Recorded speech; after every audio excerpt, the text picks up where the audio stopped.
Chapter 19 Proclamation of the Blue Lord.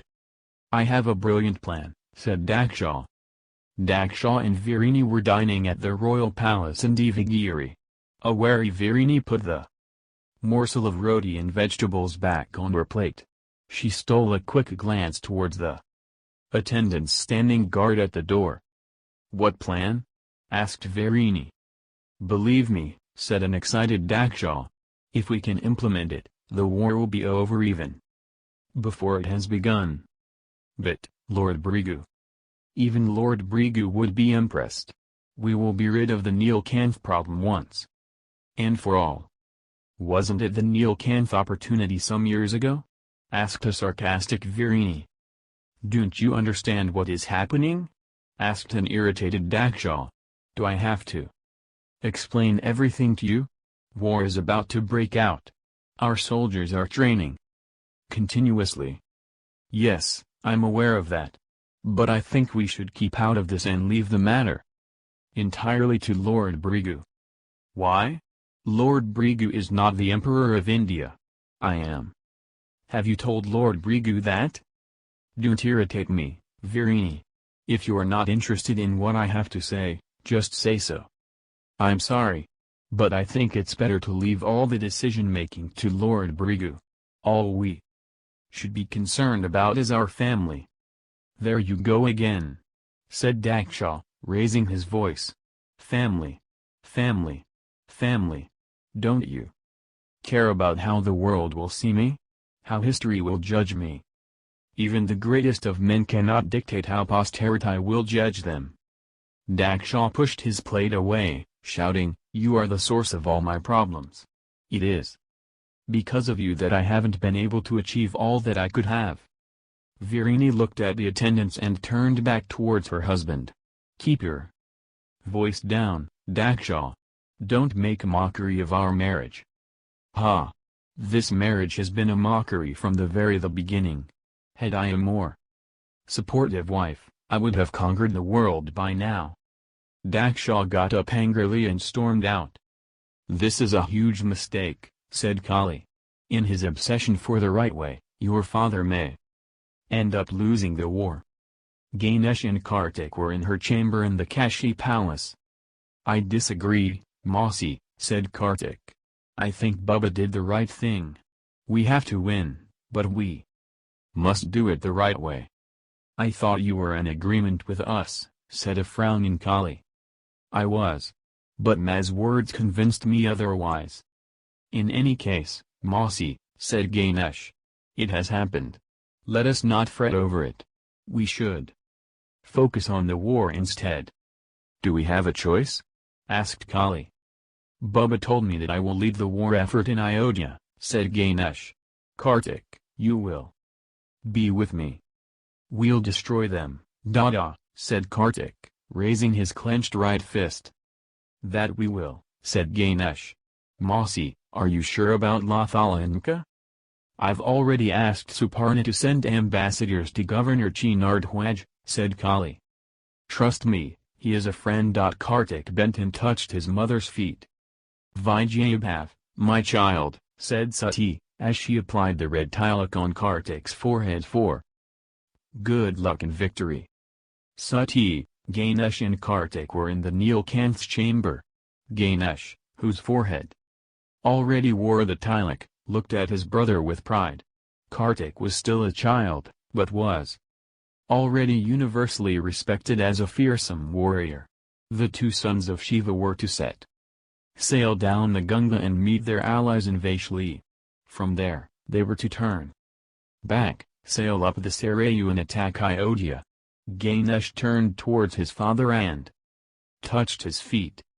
Shiva smiled as he pulled Ganesh up into an embrace. My blessings are not as potent as those that emerge from your mother's heart. But I know that you will make me proud. I'll try my best, Bubba, smiled Ganesh. Kartik turned and touched Shiva's feet. Shiva embraced his younger son. Give them hell, Kartik.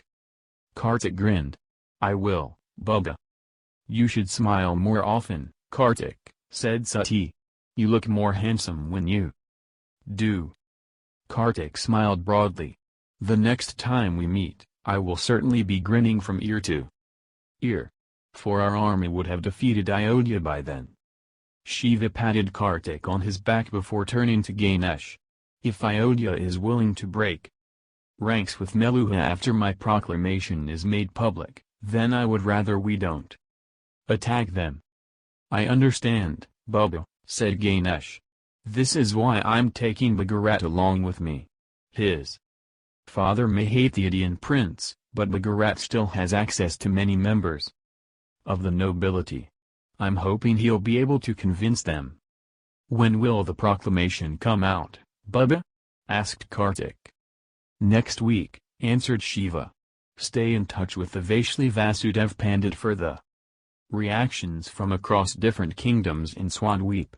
You will know then what to expect in Ayodhya also.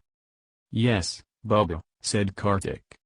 Shiva turned to Ganesh. I've been told that you have recruited Devotas and the Branga soldiers into the army. Yes, said Ganesh. We'll leave on board 5 ships and meet the combined Branga Vaishli army at Vaishli. I'm told they have 200 ships. 50 of them have been deputed to the Western Army under your command and are on their way to Kashi. The remaining 150 ships will be with me. We will attack Ayodhya with 150,000 men. That won't be enough to conquer them, said Sati. But we should be able to tie them down. Yes, answered Ganesh.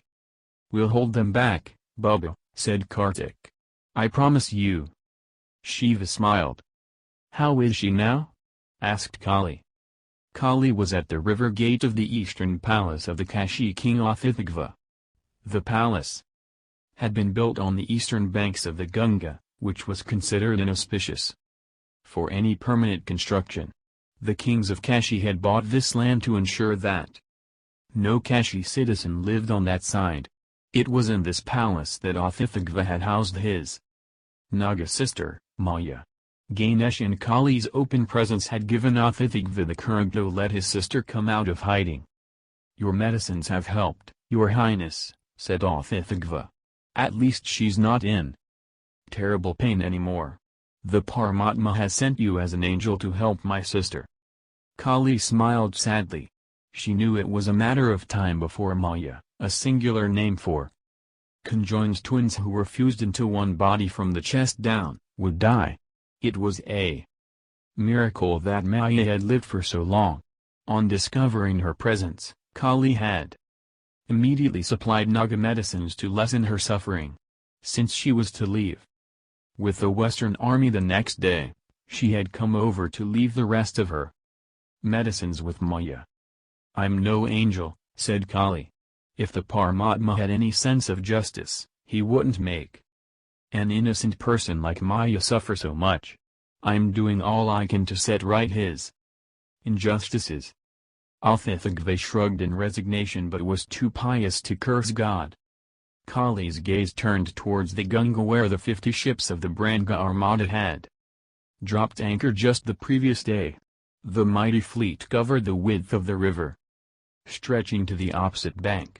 A nervous excitement was palpable throughout Kashi. The smell of war was in the air. The flotilla's initial progress would be slow, for they would first sail west against the current and then southwards up the Chambal. After disembarking, the soldiers would then march towards the Narmada. The second voyage would take them along the course of the Narmada out to the Western Sea and then north towards Meluha.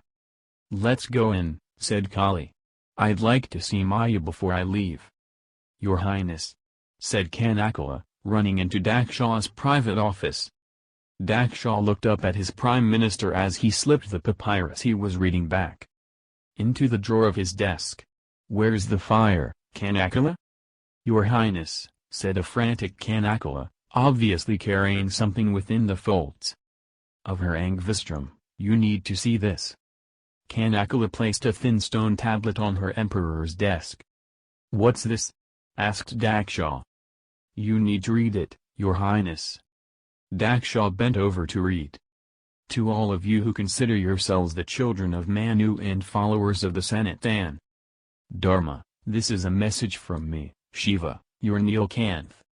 I have traveled across our great land, through all the kingdoms we are divided into, met with all the tribes that populate our fair realm.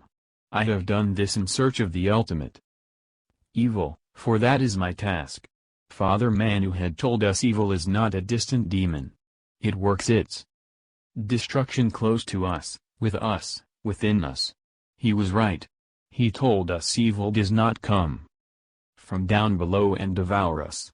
Instead, we help evil destroy our lives. He was right. He told us good and evil are two sides of the same coin. That one day, the greatest good will transform into the greatest evil. He was right. Our greed in extracting more and more from good turns it into evil. This is the universe's way of restoring balance. It is the Paramatma's way to control our excesses. I have come to the conclusion that the Samras is now the greatest evil of our age. All the good that could be wrung out of the Samras has been wrung. It is time now to stop its use, before the power of its evil destroys us all. It has already caused tremendous damage, from the killing of the Saraswati River to birth deformities to the diseases that plague some of our kingdoms. For the sake of our descendants, for the sake of our world, we cannot use the Samras anymore. Therefore, by my order, the use of the Samras is banned forthwith. To all of those who believe in the legend of the Nilkanth, follow me. Stop the Samras. To all of those who refuse to stop using the Samras, know this. You will become my enemy. And I will not stop till the use of the Samras is stopped. This is the word of your Nilkanth. Daksha looked completely stunned. What the hell? I do not understand what this means, Your Highness, said Kanakala.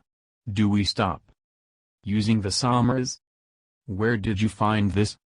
I didn't, Your Highness, said Kanakala. It was hung on the outer wall of the temple of Lord Indra near the public bath. Half the citizens have seen this already and they would be talking to the other half by now. Where is Maharishi Brigu? My lord, what about the Samras? Should I? Where is Maharishi Brigu? But if the Nilkanth has issued this order, we have no choice. Damn it, Kanakala! Screamed Daksha. Where is Maharishi Brigu? Kanakala was silent for an instant. She did not like the way her emperor had spoken to her. Maharishi Brigu had left Prayag a little more than a month back. That was the last I heard of him, Your Highness. It will take him at least 2 more months to reach Devagiri. Then we will wait for him before deciding on a course of action, said Daksha. But how can we oppose a proclamation from the Nilkanth, Your Highness? Who is the emperor, Kanakala? You are, Your Highness. And have I taken a decision? Yes, Your Highness. Then that is the decision of Meluha. But the people have already read this. I want you to put up a notice stating that this proclamation is fraudulent. It cannot have been made by the true Nilkanth, for he would never go against the greatest invention of Lord Brahma, the Samras. But is that true, Your Highness? Daksha's eyes narrowed, his temper barely in check. Kanakala, just do what I tell you to do, or I will appoint someone else as Prime Minister. Kanakala brought her hands together in a formal but icy namaste, and turned to leave. She couldn't resist a final parting shot, though. What if there are other notices like this? Daksha looked up. Send bird couriers across the empire.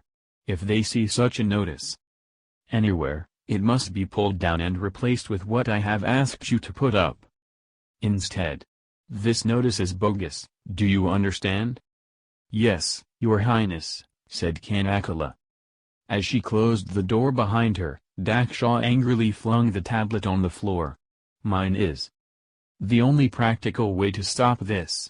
Maharishi Brigu has to listen to me. Chapter 20. The Fire Song. Gopal was shown into Shiva's private chamber the moment he arrived. He joined Shiva and Sati in the balcony and seated himself in an empty chair beside them. "What news do you have, Panditji?" asked Shiva.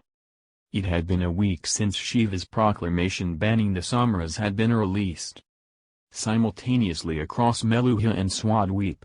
He was hoping that the people would follow his edict. "My pandits across the country have sent in their reports.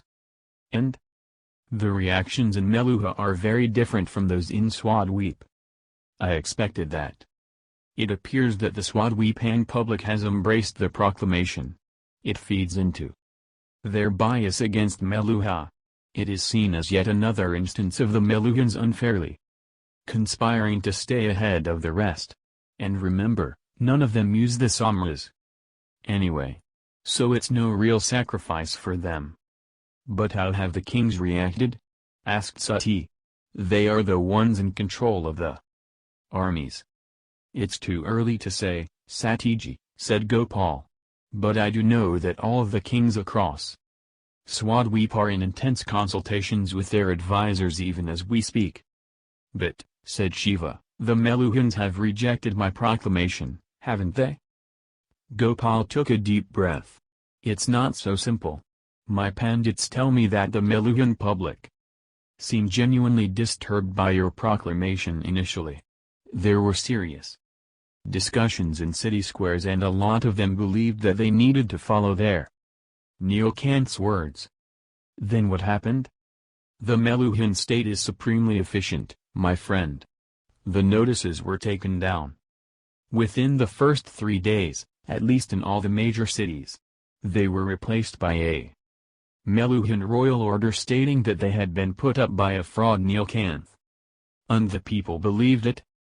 The Meluhans have learnt to trust their government completely over many generations." "Shiva," said Sati. "They will always believe everything that their government tells them." "Also," said Gopal, "you have been missing from Meluha for many years, my friend. There are some who are genuinely beginning to wonder if the Neelkanth has forgotten Meluha." Shiva shook his head. "It looks like a war is inevitable. Daksha, and more importantly Lord Brigu, will ensure that," said Gopal. "But at least our message has reached most Meluhans. Hopefully some of them will start asking questions." Shiva looked at the ships of the Brangas, Vasudevs and the Nagas anchored on the Ganga. "We set sail in 2 days." "No, no." Shiva shook his head in dismay. "You've got it all wrong." Light and shadows from the bonfire danced on the faces of Brahaspati, Vayuputra, Nandi and Parshuram as they looked at Shiva, suitably chastened. It was a moonless night and a cold wind swept in from the river. The Ganga's waters shimmered in the reflected light of the torches from the Branga fleet. In keeping with ancient tradition, the Gunas sang paeans to the 5 holy elements ahead of major war campaigns, to invoke their protection and as a mark of manhood in the face of danger. The friends of the great Guna, Shiva, had gathered to honor this custom, for they would set sail at the crack of dawn tomorrow. Shiva passed his chilam to Parshuram and decided to teach his friends the fine art of singing. "The real trick is in here," said Shiva, pointing towards his diaphragm. "I thought it was in here," said Vayuputra playfully, pointing to his throat. Shiva shook his head. "Bhadra. The vocal cords are basically a wind instrument. Your skill depends on the control over your breath, which means, essentially, the lungs. And lungs can be regulated through the diaphragm. Try to sing from here and you will find that you can project and modulate your voice with much greater ease." Nandi sang a note and then asked, "Am I doing it right, my lord?" "Yes," said Shiva, looking at Nandi's immense stomach. "If you can feel the pressure of your diaphragm on your stomach, then you're doing it right. The other thing is to know when to take a breath. If you time it right, you will not have to struggle towards the end of the line. And if you don't struggle, then you will be able to finish your tune without having to rush through the last few notes at the end. Brahaspati, Parshuram and Nandi listened with rapt attention. Vayuputra, however, was sarcastically nodding, his eyes mirthful. He didn't much care for tuneful singing. Shiva, you're taking it too seriously. It's the thought that counts. So long as I sing it with my heart, I don't think anybody should object even if I murder the song. Parshuram waved his hand at Vayuputra before turning to Shiva. My lord, why don't you sing and show us how it's done? As everyone pinned their eyes upon him, Shiva looked up at the sky, rubbed his cold neck and cleared his throat. Enough of the theatrics, said Vayuputra. Start singing now. Shiva slapped Vayuputra playfully on his arm. All right now, said Shiva with a genial grin. Silence. Vayuputra light-heartedly put his finger on his lips as Brahaspati glared at him. Vayuputra reached out, took the chillum from Parshuram, and inhaled deeply. Shiva closed his eyes and went within himself. A sonorous hum emerged from within his very being, as he hit the perfect note right away. A lilting melody of words followed and the enraptured audience understood their significance. It was the prayer of a warrior to Agni or fire, imploring it for a blessing. The warrior would repay this honor by feeding his enemies in combat to the hungry flames of a cremation pyre. The listeners intrinsically understood that Shiva's Prakriti was closest to fire rather than the other four elements, each of which had guna war songs dedicated to them. It was a short song but the audience was spellbound. Shiva ended his performance to a robust round of applause. You still have it in you, smiled Vayuputra. That cold throat hasn't thrown your voice off. Shiva smiled and took the chillum from Vayuputra. He was about to take a drag when he heard someone cough softly near the entrance of the terrace. All the friends turned to find Sati standing there. Shiva put the chillum down as he smiled. Did we wake you? Sati laughed as she walked up to Shiva. You were loud enough to awaken the entire city. But the song was so beautiful that I didn't mind being woken up. Sati took a seat next to Shiva as everyone laughed. Shiva smiled. It's a song from back home. It steals a warrior's heart for battle. I think the singing was more beautiful than the song, said Sati. Yeah, right, said Shiva. Why don't you try to sing it, my lady? Asked Nandi. No, no, said Sati. Of course not. Why not? Asked Vayuputra. I would love to hear you sing, my child, said Brahaspati. Come on, pleaded Shiva. All right, said a smiling Sati. I'll try. Shiva picked up the chillum and offered it to Sati. She shook her head. Sati had been paying close attention to Shiva's singing. The song, its melody and lyrics, had already been committed to memory. Sati closed her eyes, drew in a deep breath, and entrusted herself to the music. The song began on a very low octave. She reproduced his earlier performance precisely, allowing the words to flow out in a flood when needed and letting them hang delicately when required. She quickened her breathing as she approached the end and took the notes higher and higher into a crescendo where the song finished in a flourish. Even the bonfire seemed to respond to the call of the elemental fire song from Sati. Wow! Exclaimed Shiva, embracing her as she finished. I didn't know you could sing so beautifully. Sati blushed. Was it really that good? My lady, said a stunned Vayuputra. It was fantastic. I always thought that Shiva was the best singer in the universe.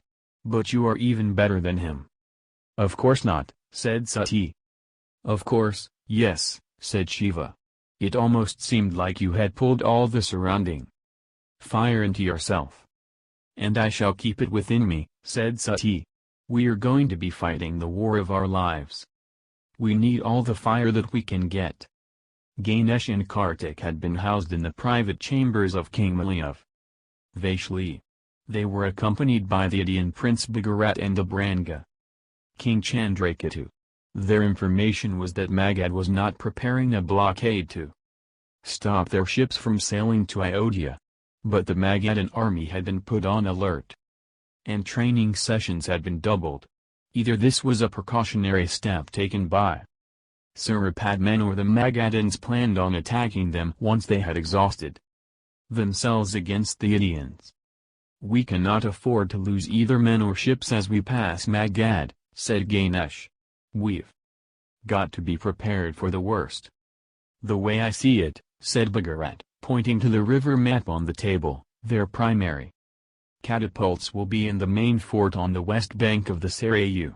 They have a small battlement on the east side as well, from where they can load catapults and throw fire barrels at us, but considering the size of this battlement, I don't think that the range will be long. So my suggestion is that we sail our ships closer to the eastern bank of the Sarayu. But not too close though," said Chandraketu. "Of course," said Bhagat. "We don't want to be the casualties of the smaller catapults from the east either. Also, we can make sure that we don't just depend on our sails but also have our oarsmen in position to row the ships rapidly," said the Vaishli king, Mali.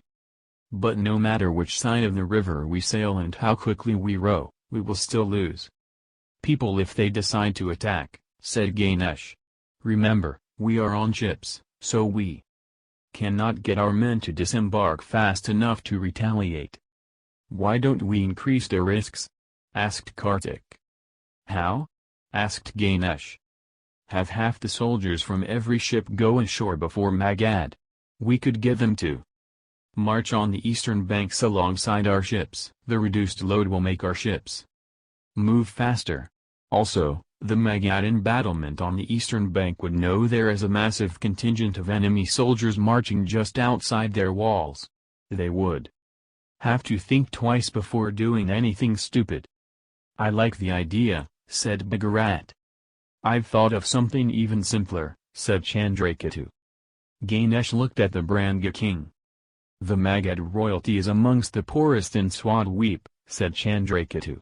"It's a powerful kingdom, but King Mahendra has lost a considerable part of his fortune owing to both his son Ugrasen's as well as his own gambling addiction." "Do you want to bribe them?" asked Bhagat. "Why not?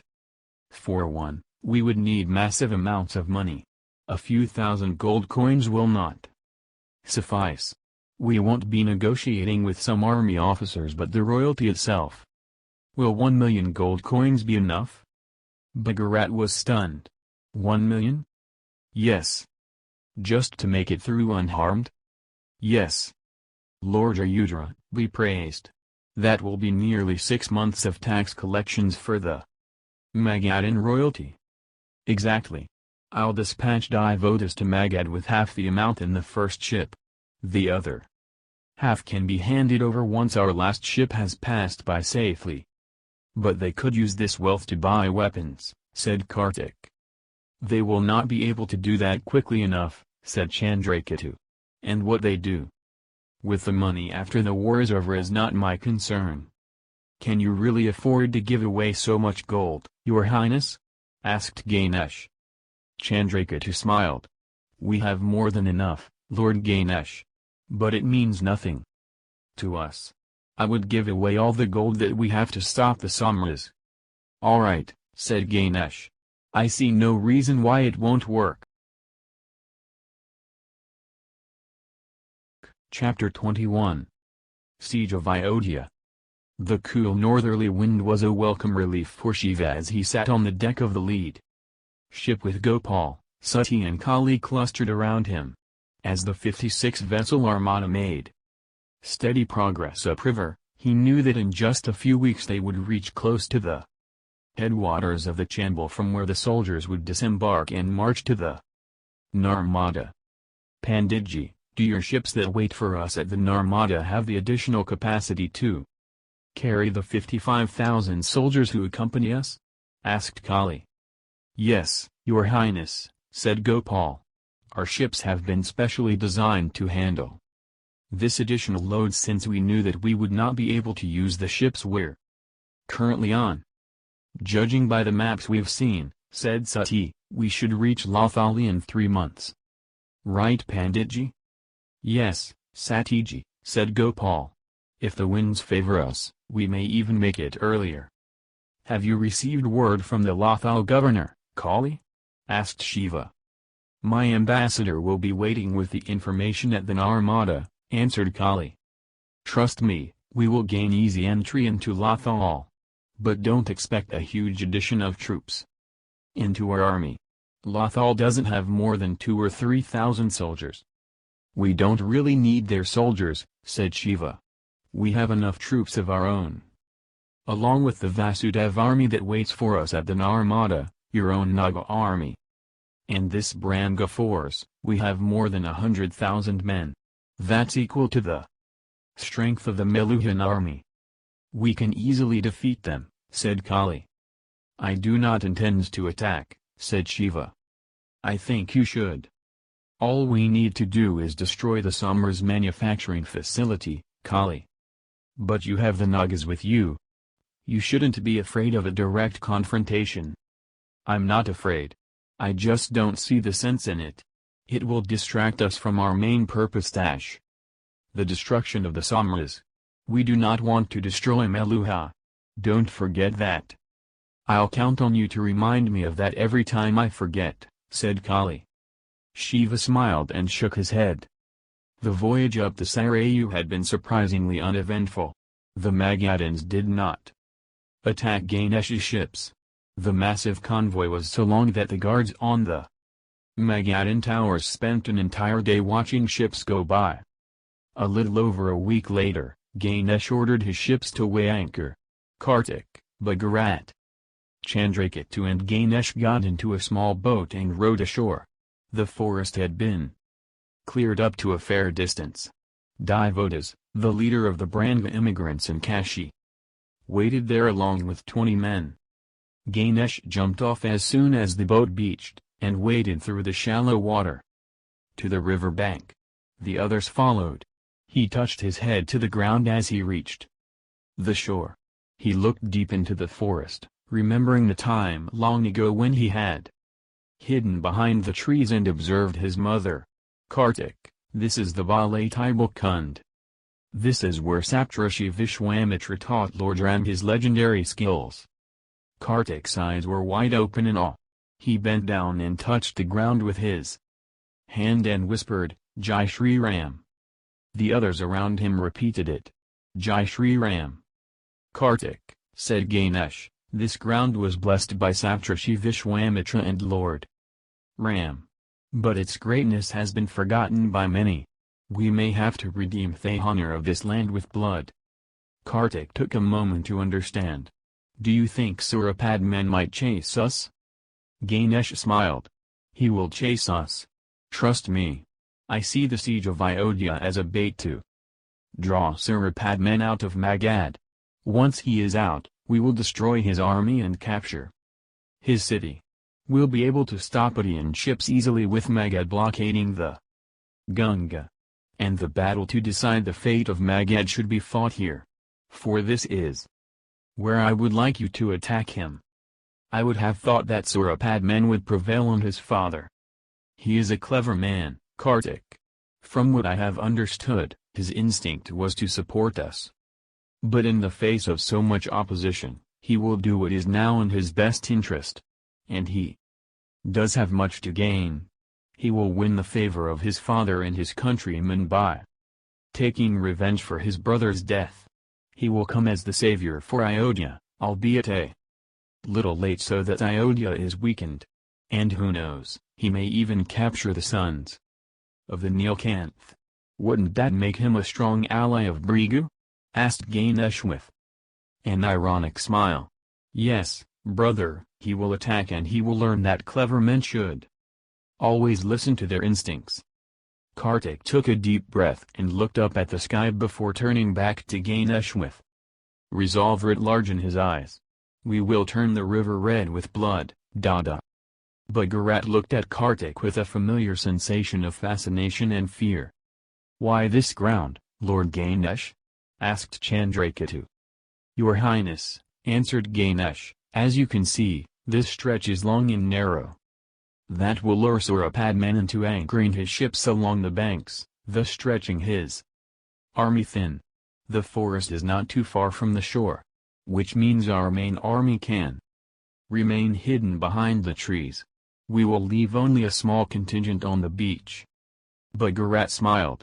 "That will be a very juicy bait. Surapadman will probably imagine that this is a small brigade that has deserted the siege of Ayodhya. He'll want to kill them to give his soldiers a taste of victory." "Right," said Ganesh. "But the main battle will not be on land. We just have to pin him down here, which will, in all honesty, take a lot of courage, since he will have a large force. That is why I want Kartik here. But Surapadman will be defeated in the river itself." "How?" asked Chandraketu. "I'll move back from Ayodhya and ram his ships from the front," said Ganesh. "I've also asked King Mutli to wait in the Sharda River along with 30 ships. The Sharda meets the Sarayu downriver. The Vaishli fleet will sail up the Sarayu once Surapadman's ships have passed, placing them behind the Magadhans. My contingent will attack from in front while the Vaishli forces will hit them from behind. Kartik has to hold Surapadman in position for long enough to make his fleet of ships immobile. He will be sandwiched between King Mutli's ships and yours," said Chandraketu. "He won't stand a chance." "Exactly. Sounds like a good plan," said Bhagat. "The success of the battle hinges on 2 points," said Ganesh. "Fiercely, Kartik has to entice Surapadman to anchor his ships and attack our soldiers on shore. In the absence of that he will keep moving, and his larger boats will ram through my smaller ships and possibly turn the tide in his favor. Our ships are light, maneuverable and built for speed. The Magadhan ships are bigger and have been built for strength. If Kartik fails to lure Surapadman ashore, my side of our fleet may face heavy casualties. I must be in command to take care of that possibility." "And the second point?" asked Bhagat. "King Mutli must be positioned to block Surapadman's escape back to Magad. That will close the pincer trap." Chandraketu doubted neither Kartik's courage nor his strategic mind. His words to Thing Warrior bespoke respect. "You are on your own, Kartik. It's all up to you now." Kartik narrowed his eyes, his hand on his sword hilt. "I'll draw him in, King Chandraketu. And once I do, I assure you I'll obliterate his entire army myself. Our ships won't even be required to join the battle." Ganesh smiled at his brother. Ganesh reached for another document from the stack on the desk and began to read. Then paused to rub his tired eyes. He was seated in his private cabin, surrounded by messages from his informants about the progress of the assault. There were dozens of missives telling him every aspect from the mood of the Indian populace to the progress of the armorers and meeting the archers' demand for arrows.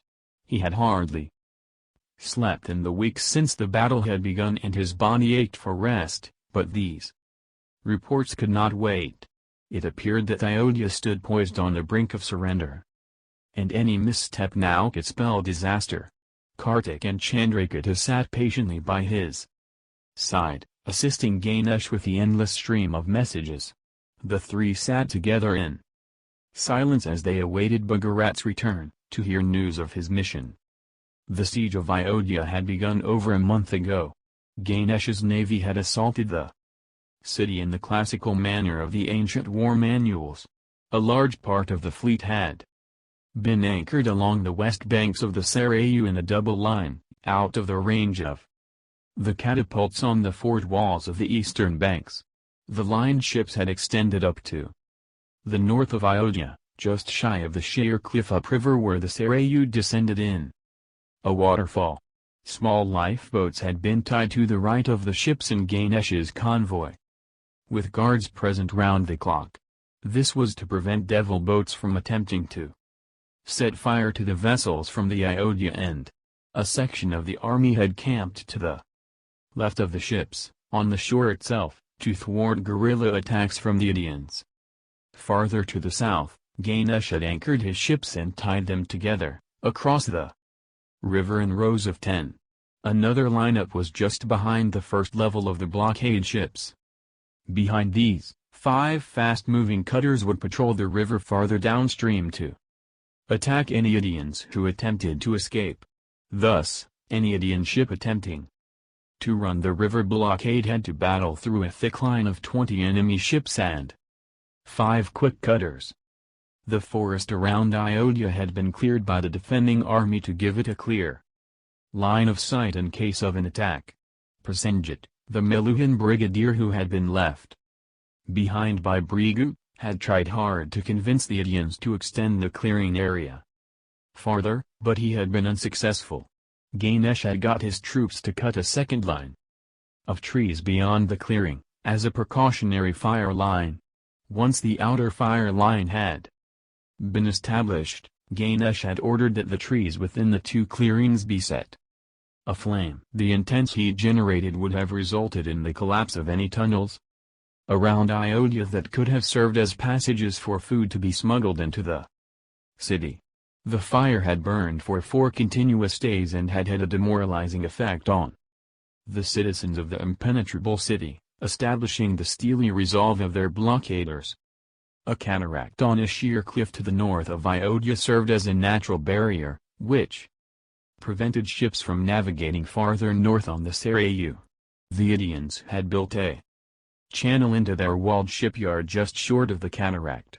The singular narrow channel of entry had been designed to be easily defendable, while this channel, passing through a gated wall, protected the Indian shipyard. It also allowed the enemy to block the exit route of their ships. Ganesh had used the leftover logs from the forest clearing to block this channel, effectively extending the siege of the city to the shipyard as well. All he had wanted was to box them in, and blocking the channel had ensured that he did not have to divert too many ships to blockade the shipyard. Ganesh had known that the Meluhans had set up a bird courier system for the Indians. He had hit upon a very simple strategy to destroy this. He had placed 600 archers on various treetops outside Ayodhya and along the Sarayu. These archers worked in 8-hour shifts, changing 3 times a day, maintaining a continuous 24-hour vigil. The orders had been very simple: shoot any and every bird that they saw in the sky. Most of these dead birds were retrieved by trackers. In doing so, not only did they retrieve messages exchanged between Meluhan and Ayodhya, but the dead pigeons and other game birds were also a source of fresh meat for the soldiers. Ayodhya drew fresh drinking water from the Sarayu through channels that extended from the river to within the city walls. The channels were fed by ingeniously designed giant water wheels constructed along the Sarayu. These wheels used the flow of the river to rotate. A series of buckets tied around the diameter would fill up with water and disgorge into the channels as they reached the top. Tall walls had been built around the wheels to protect them from any attack. However, there was a breach in the wall just below the water surface, from where the buckets filled up with water. This opening was fortified with bronze bars that were wide enough to allow water to run through, but not so wide as to allow a man to swim in between. But that hadn't stopped Ganesh. Ganesh had deployed soldiers to swim across the Sarayu at night, pulling small, floating wooden barrels. Within these barrels were smaller iron cans filled with oil. Water in the space between the wooden barrel and the iron can, and a slow fuse made of hemp completed the device. Once lit, the fuse would ignite the oil, bringing the water to a boil. The consequent pressure of escaping steam would cause an explosion with the iron and wood themselves serving as shrapnel. The task of the skilled swimmers had been to strategically place the devices within the buckets of the water wheels, thus destroying them. The existing wells of Ayodhya could never quench the thirst of its innumerable residents. Ganesh had allowed a small number of non-combatant women and priests to come out of the city every day, to draw small amounts of water for personal use. He had also ordered that this number be progressively reduced every day until the Indians surrendered. It was a slow squeeze designed to ultimately make the people rise against their leaders. Ganesh's soldiers had added to the psychological warfare by berating the emerging Indians for going against the wishes of their Nilkanth and siding with Meluha. They had been informed that the only reason why Ganesh had refrained from shooting missiles into Ayodhya was so as not to harm innocent citizens who had had nothing to do with the decision of their emperor, Dilipa. The daily two-way traffic of some Indians had also served another important purpose. It had enabled the hidden Vasudev Pandit of the Ram Janmabhoomi temple to send an emissary to Ganesh with information collected from all the Vasudev Pandits from across the temples of India. After a couple of weeks, Ganesh had offered to send Bhagat to meet with the nobles of his father's kingdom to reach a mutually acceptable compromise. The opportunity had been instantly grabbed by the Indians. Ganesh stretched his tired muscles and glanced at Kartik and Chandrakanta seated beside him in the cabin. They also had hardly slept but masked their exhaustion and continued to peruse the documents. Ganesh smiled to himself. When this is done, he thought, we're all going to lock ourselves in our cabins and sleep for a week. There was the sound of footsteps and a brief knock at the cabin door before it was pushed open. Bhagat bowed slightly to Ganesh, his hair slightly ruffled from the wind, before entering to take a seat with the three men. What news, Bhagat? Asked Ganesh, pushing the pile of messages to one side. I'm afraid it's not good. Really? Asked Chandrakanta. I thought the Indian army must be deeply divided. I cannot think of another reason why we were able to lay siege on the city so easily. No skirmishes, no guerrilla attacks, nothing. It could only mean that the army doesn't intend to fight. Bhagat shook his head. You don't know Ayodhya, King Chandrakanta. It was not the cowardice of their army but the indecisiveness of their nobility which worked in our favor. They have not been able to agree on the best way to attack us. Furthermore, Maharishi Brigu had brought in a Meluhan brigadier, Prasenjit, to oversee the Indian war preparations. All it achieved was further divisions within the city. By the time they agreed upon a strategy, we were already in control of the river. There was not much that they could do after that. So? Asked Ganesh. Haven't their troubles opened the eyes of some at least? No, said Bhagat. There is tremendous confusion within the city. Many Indians are fanatical devotees of Lord Shiva and are certain that the Nilkanth will not harm them. They refuse to believe that he has ordered this attack.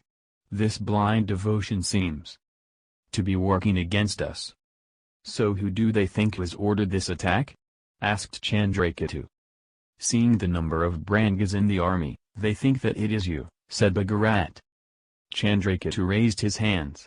Why would I attack Ayodhya? They believe that Branga wants to be the overlord of Swadweep, said Bhagat. In the absence of Lord Shiva, there is nothing we can do to convince them otherwise. There are a few who do believe in the proclamation that was put up, but they are in a minority. They are outvoted by a very simple logic. We have never used the Samras. So why would the Nilkanth attack us? He should attack Meluha. Of course, a few members of the nobility do use the Samras, but the people do not know that. It is the opinion of the nobility that is more important right now, said Kartik. The people do not control the army. So what do the nobles think? The nobility is sharply divided. Some of them actually want us to succeed, which would give them a plausible reason to refuse to help Meluha. Others believe surrendering will mean terrible loss of face. These people want the army to gallantly strike out and sail to Meluha, if only to prove to the rest of Swadweep that Ayodhya has the strength to do what it chooses to do. How do we assist those who do not want to come to the aid of Meluha? Asked Ganesh. It's difficult, said Bhagat. My father made a brilliant move last week. He promised all of them a lifetime supply of the samras. What? Yes. He told them that Lord Brigu has promised to supply the samras powder to Ayodhya in massive quantities.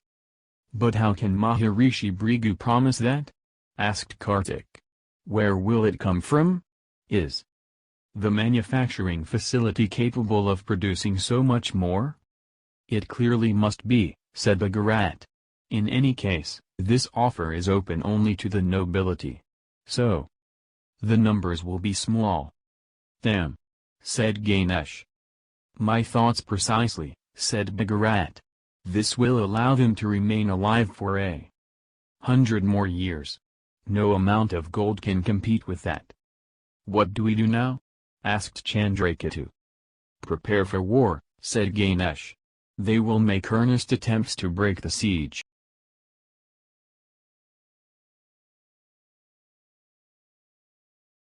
Chapter 22. Magad mobilizes. Shiva, along with Sati, Gopal, and Kali, watched the massive army board the Vasudev and Naga ships on the banks of the Narmada. The Vasudevs had tied some logs together to create floating platforms for the army to reach the anchored ships. A viewing platform had been built on a banyan tree near the banks. The leaves had been shorn off to afford a panoramic view of the boarding operations. The line of ships stretched as far as the eye could see. Over 100,000 soldiers, comprising the Brangas, Vasudevs and Nagas, were boarding the vessels in an orderly manner. The voyage would be uncomfortable with 2,000 men on every ship, but fortunately, the journey to Lothal would be short. We should be ready to sail out by tomorrow, Shiva, said Kali. Has Suparna boarded? Asked Shiva.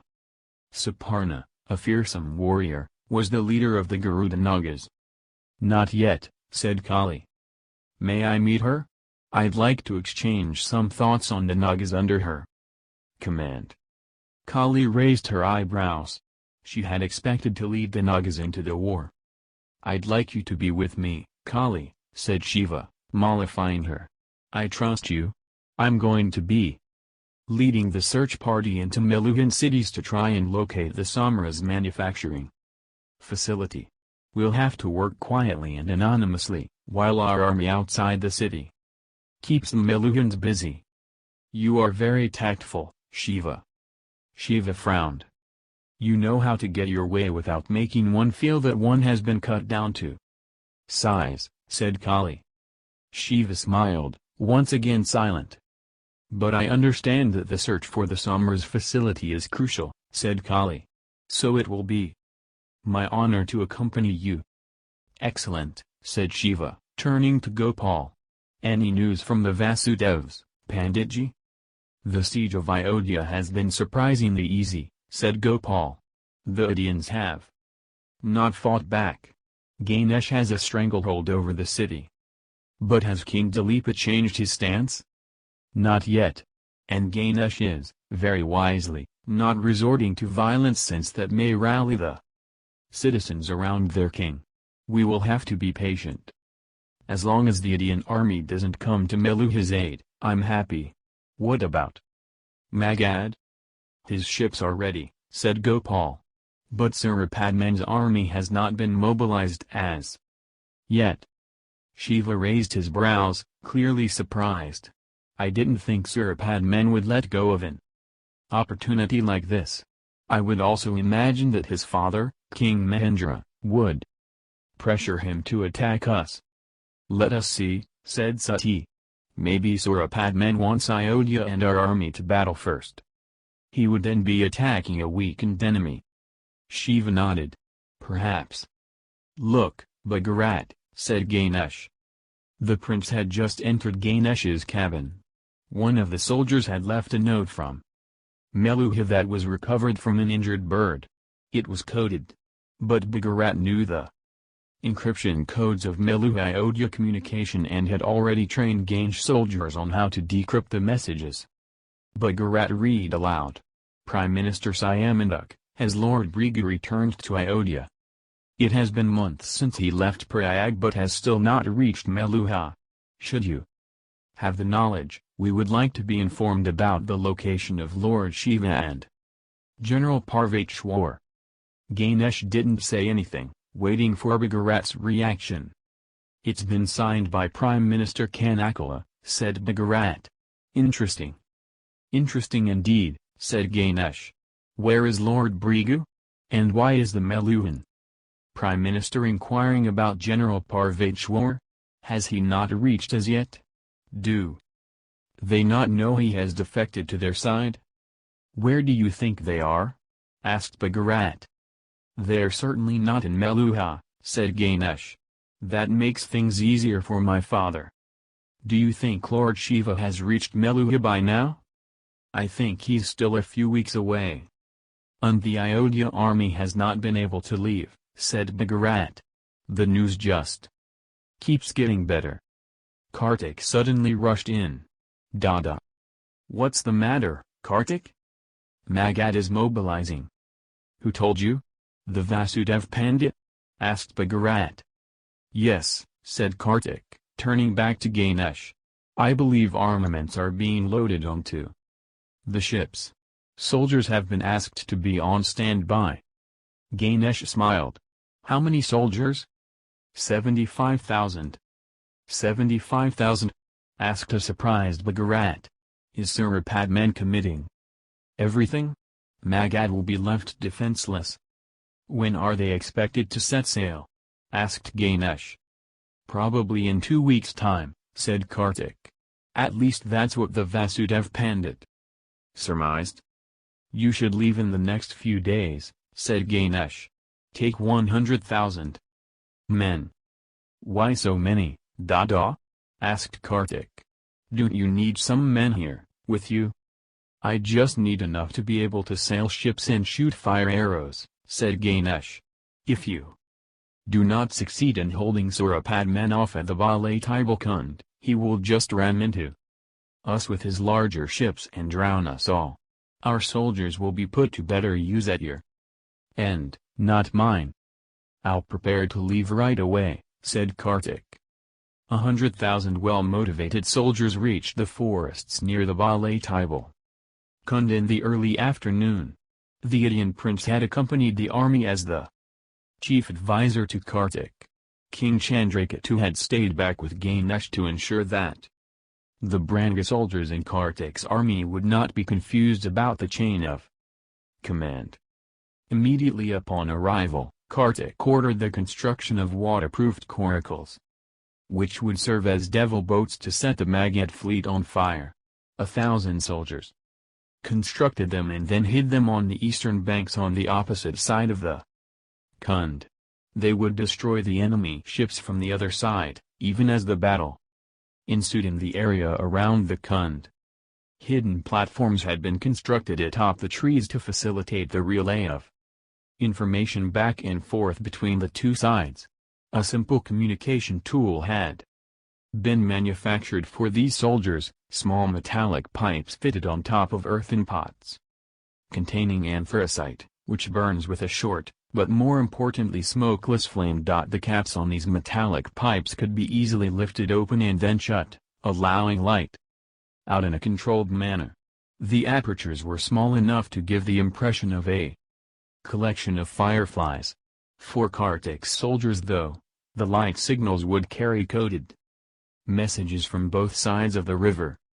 Kartik wanted the area around the Balai Tibalkund to be left undisturbed. The army was to stay strictly within the forested area. I don't understand, Kartik. We do want our men on the beach if they're to serve as bait. Don't we? At least, that is what Ganesh had in mind. I would hesitate to underestimate Surapadman, Prince Bhagat. And I dare say, he will not underestimate us either.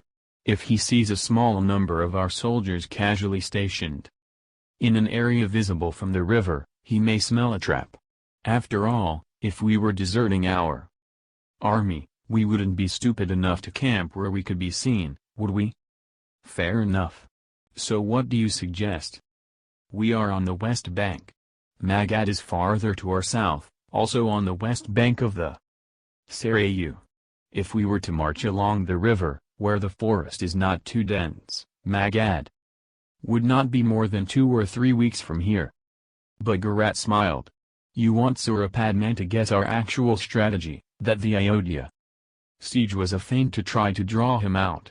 He will realize that by conquering Magad, we will have much more effective control over Indian ships sailing by, as compared to besieging Ayodhya itself. Exactly. And if he is smart enough to suspect that, as I'm sure he is, he will have scouts looking out towards the forests running along the river. And when he gets reports of our massive army, he will draw the obvious conclusion, that we have marched out to conquer Magad, while he is wasting his time sailing to Ayodhya. Leave your home defenseless to conquer another land and you may find your own home getting conquered instead. You got it, said Kartik. Also, it will have credibility in Surapadman's eyes, for that's what he would expect a smart enemy to do. I do not see him underestimating us. But what would stop him from just turning around and sailing back to Magad? Turning a large fleet of ships around in a river is easier said than done, especially if one is short of time. But even if Surapadman manages to do so, and speeds down the river to reach Magad before us, he would know that our army could simply stop marching and not appear at the gates of his city. His own Magadans may then believe that Surapadman ran away from the battle at Ayodhya using the false pretext of Magad itself being in danger. A crown prince cannot afford to be perceived as a coward. So he would have no choice but to attack us here itself. What do you think? I like the plan, said Bhagat. It should work with a good general like Surapadman, for he will have scouts riding along the river banks to keep him informed of what's going on. We have to be sure to attack those scouts but allow some of them to escape with information about the size of our army. Also, our camp in the forest stretches up to 2 kilometers. When their ships pass our position, we should have soldiers disturb the birds on top of the trees at the beginning of our camp. Also, we could have some fires left carelessly aflame towards the end of our camp. Judging the vast distance between these 2 signals, Surapadman would assume that there is a massive enemy army marching south along the river bank. He would be forced to attack. Right.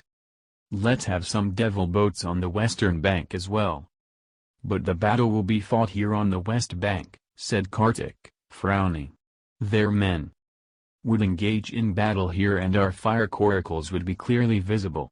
Devil boats can set fire to ships only when they have an element of surprise. If they are visible then they can be easily sunk. That's why I have set up the devil boats on the eastern banks. The fighting would happen on our side, said Bhagat. But Surapadman would be forced to land his men on the sands of the Balai Tibalkund, and nowhere else on the western side. It's almost impossible to land men in large numbers in the dense forest which runs along the river farther north. So if we keep our coracles up north, they would remain hidden from enemy eyes. As soon as his ships anchor to investigate our position, we'll attack them at the north end of his convoy. Good point. I'll issue those orders.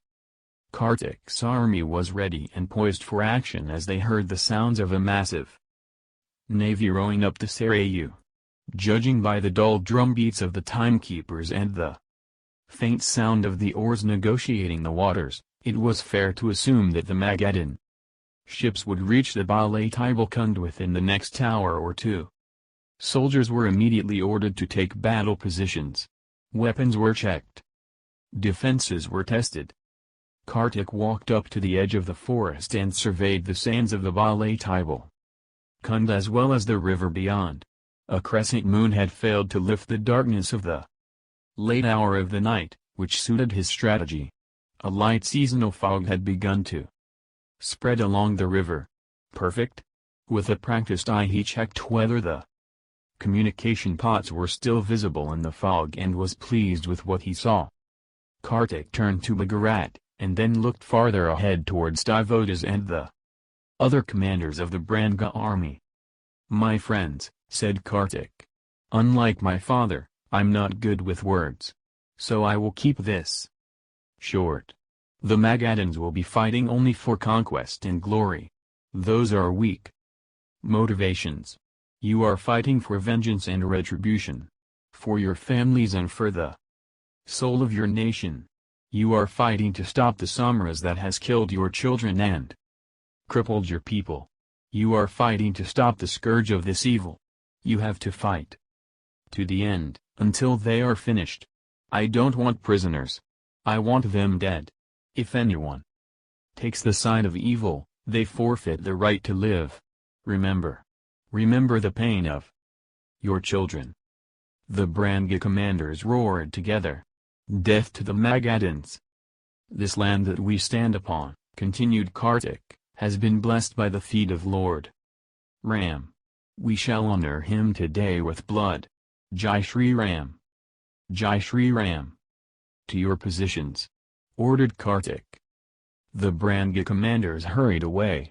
As soon as the men were out of earshot, Bhagat spoke. "Kartik, why do you want them all dead?" "Prince Bhagat, if there are too many Magadhan prisoners, we will have to leave behind a large force to keep watch over them. Our eventual purpose is to get as many soldiers as possible to Meluha. If the Magadhan army is decimated, we will not need to keep too many of our own soldiers in Magad. Just a few thousand of them would be enough to control the city.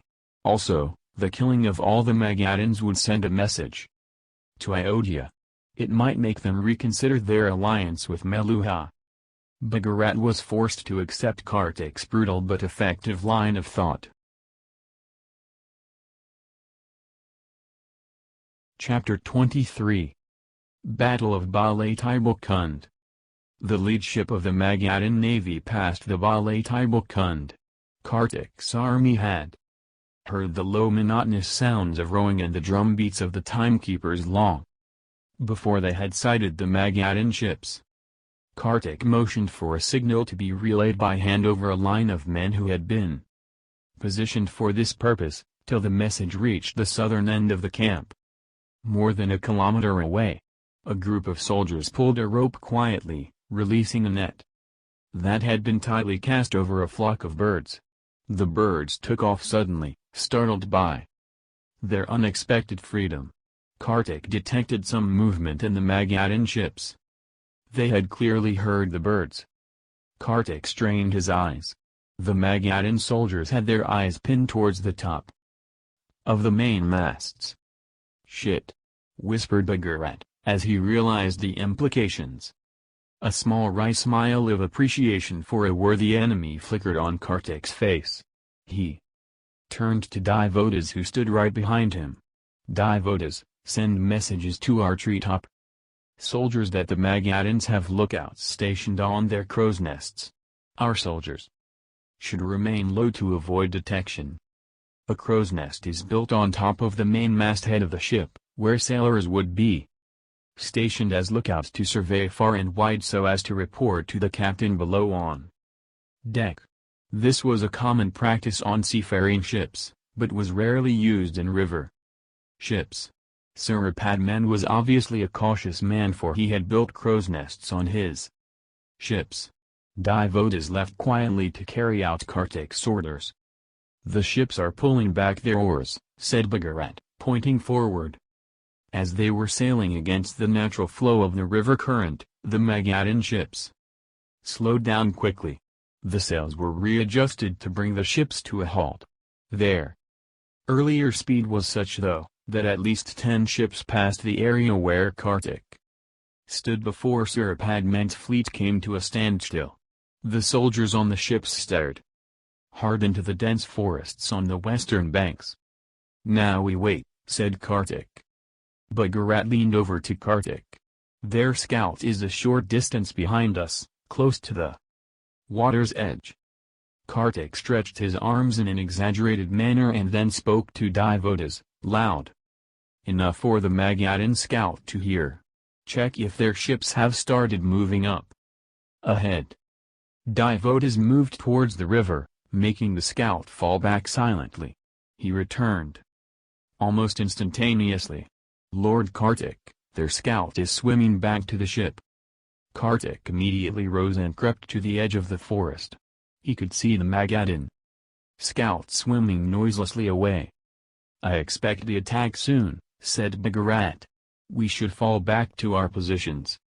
"Let's wait a few moments," said Kartik. "I want to see which ship he boards.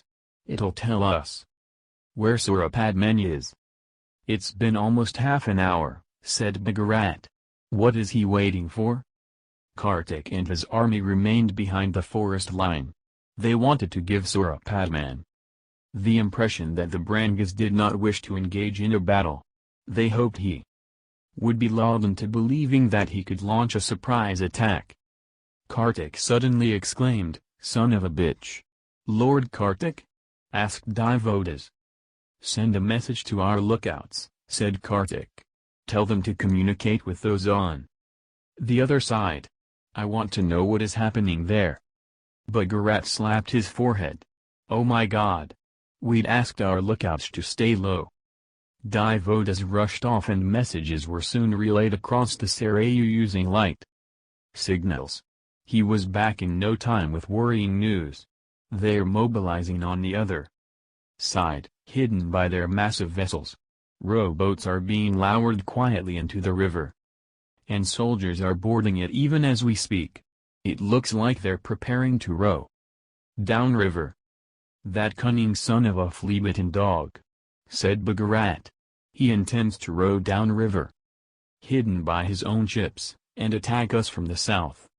"What do we do, Lord Kartik?" asked Daivotas. "Ask our lookouts if the Magadhans are disembarking from their 10th ship. That is, where Surapadman is." Turning to Bhagat, Kartik continued. "Prince Bhagat, I suspect he will launch a two-pronged attack. There will be one at Balai Kund. Surapadman would want to keep us busy here. In the meantime, another contingent of Magadhans would row down south, flank our southern side and aim to enter our camp from behind. We would be sandwiched between two sections of his army." "Which means we need to break up," said Bhagat. "One of us will stay here at the Balai Kund, and the other will ride out to meet their southern force." "Exactly," said Kartik. Meanwhile, Daivotas returned. "Lord Kartik, they are disembarking from Surapadman's ship." "Prince Bhagat," said Kartik, "you will lead our main force here. We have to ensure the Magadhans don't get past Balai Tibal. I want this to be a death trap for them." "It'll be so, Kartik, I assure you. But do not leave too many from our forces with me. You will need a large number of soldiers to battle Surapadman in the south." "No, I won't," said Kartik. "He's rowing down river. He will not have any horses. I will." Bhagat understood immediately. A single mounted cavalry warrior was equal to 10 foot soldiers. He had the advantage of height as well as his horse's fearsome kicks. "All right." Kartik snapped orders to Daivotas even as he rose. "Ride down south. Inform our forces to expect a Magadhan charge soon. You will be leading them. I'm going to ride out with 2,000 cavalrymen and a giant Tark from the west. I intend to attack Surapadman's forces from behind. Between my horses and your troops, we will crush them." Daivotas smiled. "That we will." "You bet," said Kartik. "Har Har Mahadev." "Har Har Mahadev," said Daivotas. Daivotas ran to his horse, swung onto the saddle and rode away. Kartik appeared to be running over the instructions in his mind, not wanting to miss out a single detail. "I have fought many battles, Kartik," said Bhagat with an amused look. "Go fight yours. Let me take care of mine." Kartik smiled. "We'll gift my father a famous victory." "That we shall," said Bhagat. Kartik walked up to his horse, stretched up to put his left foot into the stirrup, for he was still quite short, and swung his right leg over to the other side, mounting his horse. Bhagat, who had followed Kartik, saw the same steely look in the boy's eyes that he had seen many times during the animal hunts. A familiar sense of fear and fascination entered Bhagat's heart. He smiled nervously and whispered, "God have mercy on Surapadman." Kartik heard the remark and chuckled softly. "He will have to be the one, for I won apostrophe T. The son of the Neelkanth turned his horse and galloped away into the dark. The slender moon was now cloaked in clouds, its faint light hidden in the mist. Bhagat could barely make out the lines of men in the wood beside him. He sensed them now by the sound of their breath rasping in the darkness. The metallic smell of sweat hung heavy in the air. Bhagat could feel the perspiration beading on his upper lip, trickling into the corner of his mouth. Whispers came floating back to his ears from up and down. The line "Har Har Mahadev, Har Har Mahadev" like a prayer as the men braced to face Surapadman's army. Suddenly the moon burst through the clouds and Bhagat could see men running up and down the length of the enemy ships carrying fire torches. They were lighting the arrows for the archers. "Shields up!" screamed Bhagat. Bhagat's soldiers, primarily Brangas, immediately prepared for the volley of arrows that would soon descend upon them. The sky lit up as the archers shot their fire arrows. They flew out in a great arc before descending into the jungle. Bhagat had kept his men strictly within the forest line, so the trees worked as their first line of defense. The few that got through were easily blocked by the raised shields. The Magadhans had hoped that their fire arrows would set the forest aflame, causing chaos and confusion amongst the Brangas. But mist and the cold of the night had ensured dew formation on the leaves. The trees simply did not catch fire. As the arrows stopped, Bhagat roared loudly, "Har Har Mahadev." His soldiers followed him as their cry rent the air, "Har Har Mahadev." The Magadhans quickly lit another line of arrows and shot. Once again, the trees and the Branga shields ensured that Bhagat's soldiers suffered no casualties. The Brangas put their shields aside and let out their war cry, taunting their enemies. "Har Har Mahadev." Bhagat could see the rowboats being lowered from the ships. The attack was about to begin. The fire arrows were just a cover. As he watched the arrows being loaded again, he turned to his men. "Shields." The Brangas effortlessly defended themselves against another volley of fire arrows. "Send a message to our men on the other side to launch their fire coracles. Now." As his aide rushed away, Bhagat saw his enemies rowing out towards the Kund. And yet another shower of arrows was fired. "Don't move!" shouted Bhagat, keeping his men in check. "Let them land first." In order to inflict maximum casualties, Bhagat would allow a large contingent of enemy soldiers to land ashore before launching a three-pronged attack from the adjoining forest. An impregnable phalanx of his infantry, standing shoulder to shoulder, shields in front, would advance and push at the front-line Magadhan soldiers with unstoppable force. The enemy soldiers bringing up the rear would inevitably be forced into the water. Weighed down by their weapons and armor, they would drown. The front line, hopelessly outnumbered, would then be decimated. "Shields!" ordered Bhagat once again as he saw the arrows being lit. His gut feel was that this would be the last volley. Enemy soldiers were jumping off their boats onto the sands of Balai Tibal. Brutal hand-to-hand combat was moments away. Bhagat could feel the adrenaline rushing through his veins. He could almost smell the blood that was about to be shed. "Charge!" bellowed Bhagat. Kartik rode furiously with his 2,000-strong cavalry. Even through the dense foliage, he could see fire arrows being shot from Magadhan ships. They had commenced battle, which meant that the southern contingent of the Magadhan army was in position. "Faster!" roared Kartik to his horsemen. They could see that the ships at the center of the fleet had already caught fire. The devil boats had struck. Bhagat was obviously hurting the Magadhan navy. What was surprising though, was that the southern end was also aflame. The Vaishali forces must have arrived and were attacking the Magadhan navy from behind. Kartik was distracted by the din up ahead. It was the sound of a fierce battle between the southern contingent of the Magadhans and Daivota's Brangas. "Ride harder!" Surapadman's men had probably shot fire arrows here as well, for parts of the camp were on fire. But this served as a beacon for Kartik's horsemen. They kicked their horses hard, spurring them on. The Brangas at the southern end were hard at work, holding almost 20,000 soldiers at bay. The Magadhans, who had expected to decimate an unprepared enemy, were shocked by the fierce resistance they were facing. Things would get a lot worse though, for the Magadhans did not expect danger from the back as well. "Har Har Mahadev!" yelled Kartik as he drew his long sword. "Har Har Mahadev!" roared the Branga horsemen as they charged. The last rows of the Magadhan foot soldiers, completely unprepared for a cavalry charge from the rear, were ruthlessly butchered within minutes. Kartik and his cavalry cut a wide swath through the Magadhan units, their horses trampling hapless soldiers, their swords slicing all those who stood in their path. Initially, the rear attack of the Branga cavalry went unnoticed due to the massive size of the rival armies and the brutal din and clamor of a battle well joined.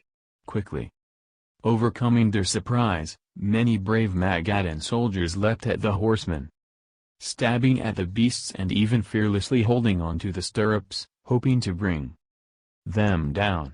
Sensing that he led the cavalry charge, a clutch of infantrymen tripped Kartik's steed, bringing them both down in a crash. They would soon wish that they hadn't. With cat-like reflexes, Kartik sprang to his feet, viciously drawing his second sword as well, and cutting at the first of the soldiers pressing onto him. The Magadhan crumbled in midstep and fell silently to the ground, his windpipe severed, a gush of air bursting from his slit throat, splattering blood on those around him. A second soldier charged and was cut down before he'd taken 2 steps, a single stroke of Kartik's blade slicing through his torso, almost to his spine. The remaining soldiers paused, cautious now of this boy who could kill with such ease. They spread out in a circle around him, swords at the ready. Kartik knew they would charge together from all sides, and waited for them to make their move. The charge came, 2 from the front, 1 from the back and a 4th from the left. Kartik crouched, and with near-inhuman speed sidestepped to the left and swung fiercely. Generating fearful blade speed through his swinging strikes, he brutally sliced limb, sinew, head and trunk all around him. Blood and entrails were splattered all over. He paused, panting, the swords in his hands dripping red with blood. He looked around him, selected an opponent and charged again. As the Bhagavad Gita would say, Kartik had become death, the destroyer of worlds. The fighting raged for half an hour as the tide of the battle tipped more and more against the Magadhans. But they fought on as no quarter was given either by Kartik or his army. Slowly the screams of the dying lessened, and then were silenced as Surapadman's army perished. Soldiers stopped their slaughter and stood quietly on the battlefield, leaning exhausted on their swords and panting. But Kartik did not slacken, pressing attack after attack on all those that remained standing. Daivotas tried to run as he approached Kartik, but his legs were weak and trembling, and he could scarcely manage more than a stumbling trot. He was covered in blood from a dozen small cuts, and a deep gash on his shoulder left his right arm dangling limply to his side. "My lord," he called out, breathless and hoarse, "my lord." Kartik swung viciously, the speed of his movement building formidable power in his curved blade. Daivotas took the blow on his shield as his hand reverberated with the shock of blocking the brutal blow, numbing his left arm to the shoulder. "My lord," he pleaded in desperation. "It is I, Daivotas." Kartik suddenly stopped, his long sword held high in his right hand, his curved blade held low to his left, his breathing sharp and heavy, his eyes bulging with bloodlust. "My lord!" shrieked Daivotas, his fear palpable. "You have killed them all. Please stop." As Kartik's breathing slowed, he allowed his gaze to take in the scene of destruction all around him. Hacked bodies littered the battlefield. A once proud Magadhan army completely decimated. Daivotas' frontal attack combined with the rear cavalry charge had achieved Kartik's plan. Kartik could still feel the adrenaline coursing furiously through his veins. Daivotas, still afraid of Kartik, whispered, "You have won, my lord." Kartik raised his long sword high and shouted, "Har Har Mahadev." The Brangas roared after him, "Har Har Mahadev." Kartik bent down and flipped a Magadhan's decapitated head with his sword, then turned to Daivotas. "Find Surapadman. If there's life left in him, I want him brought to me alive."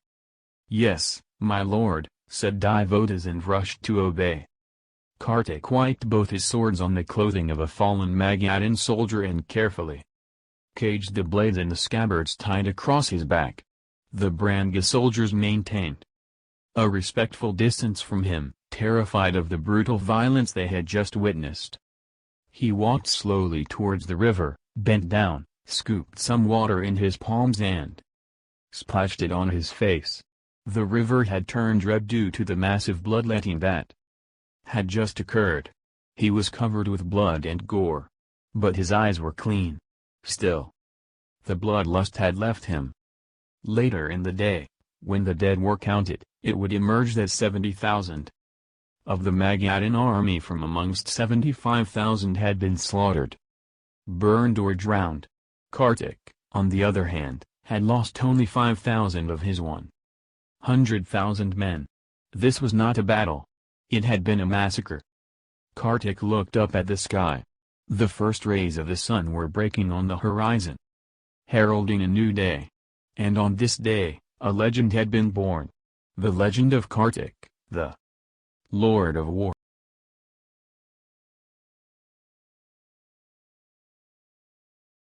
Chapter 24.